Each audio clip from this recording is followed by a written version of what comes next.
Nakikita niyo yung babaeng yan? Uunahan ko na kayo, ha? Yan yung babaeng nakatakdang magpagulo ng buhay ko. So, Pres, may balita ka na ba dun sa El Basurero? Naku, dear, wala pa rin. Nagtanong-tanong na ako dun sa mga kaibigan ko researcher. Hanggang ngayon wala silang idea kung saan makikita yung basurerong yon. Pres, kailangan mauna ako dun dahil kung hindi lagot ako kay Madam. At eto pa! Ang sabi ko kay Madam, ako unang makakita sa basurerong yon. Ako! Walang iba kundi ako lang, Pres! Alam mo, sa tingin ko, makikita mo lang yung basurerong yon kapag naitama mo na kung ano yung tawag mo sa akin. Oh, ano ba? Fresh! F-R-E-S-H. Okay. Fresh. Ikaw, hindi press ng press. Alam mo, press ka ng press, nadidepress na ako sa'yo, ha? Oh, kainis ka, ha? Di ba magkasing tunog naman? Diyos ko, layo, ah. Kaya mo na, dead man na. Sarap naman.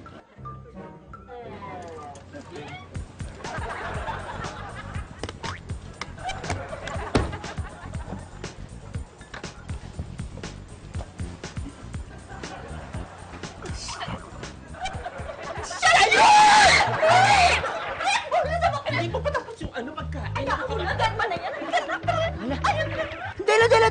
Dali! Sige, Jin, mo kikidnapin!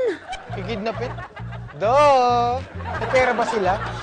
Ito ang claim ng babaeng nagpapakilalang si Lovely. Ako raw yung gwapong basurerong nagva-viral sa isang social media site. Actually, miss, nakita ko na nga to eh. Kaso hindi ko pa nga lang sinasabi sa asawa ko. Dak, ikaw ba to? Ano ba to? Oh, ako nga yan. Hindi. Oo nga, ako nga. Huh? Hindi ako yan. Ano ba yan? Teka muna. Miss, para saan ba to? Ayun nga po, kuya.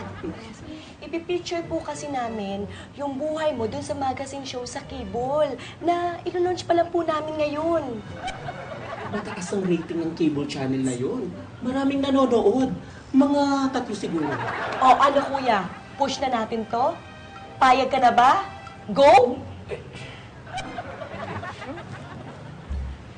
Ba't ako papayag eh? Hindi nga ako yan. Daddy! Oh, Sikat ka na po sa school. May nakakita po nung viral picture ni El Basurero. Tinanong po nila kung ikaw yun. Oo, ano sinabi mo? Sabi ko po, ikaw po yun. Kaya po, pati ako, sikat na sa school. Oh, tamo. Siya yun. Pagiging. Dali, halika. Dito kayo. Ma, ano naman tong kaimpaktuhang niisip nyo? Di. O siguro naman, narinig nyo kung anong pakay ng mga bisita ni Majay. Oh, ngayon? Gusto nyo ba sumikat? Yung makita kayo sa TV? Bakit manager ka na ba? Hindi. Kung gusto nyo sumikat, dapat ganito ang gawin ninyo. Tapos taas ang kilay. Tapos gaganyan kayo.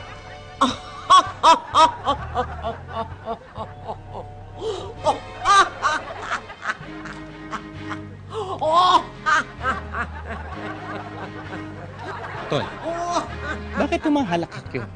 May sinabi na ba siya kung ano dapat nating gawin? Ewan ko dyan sa luka-lukang yan.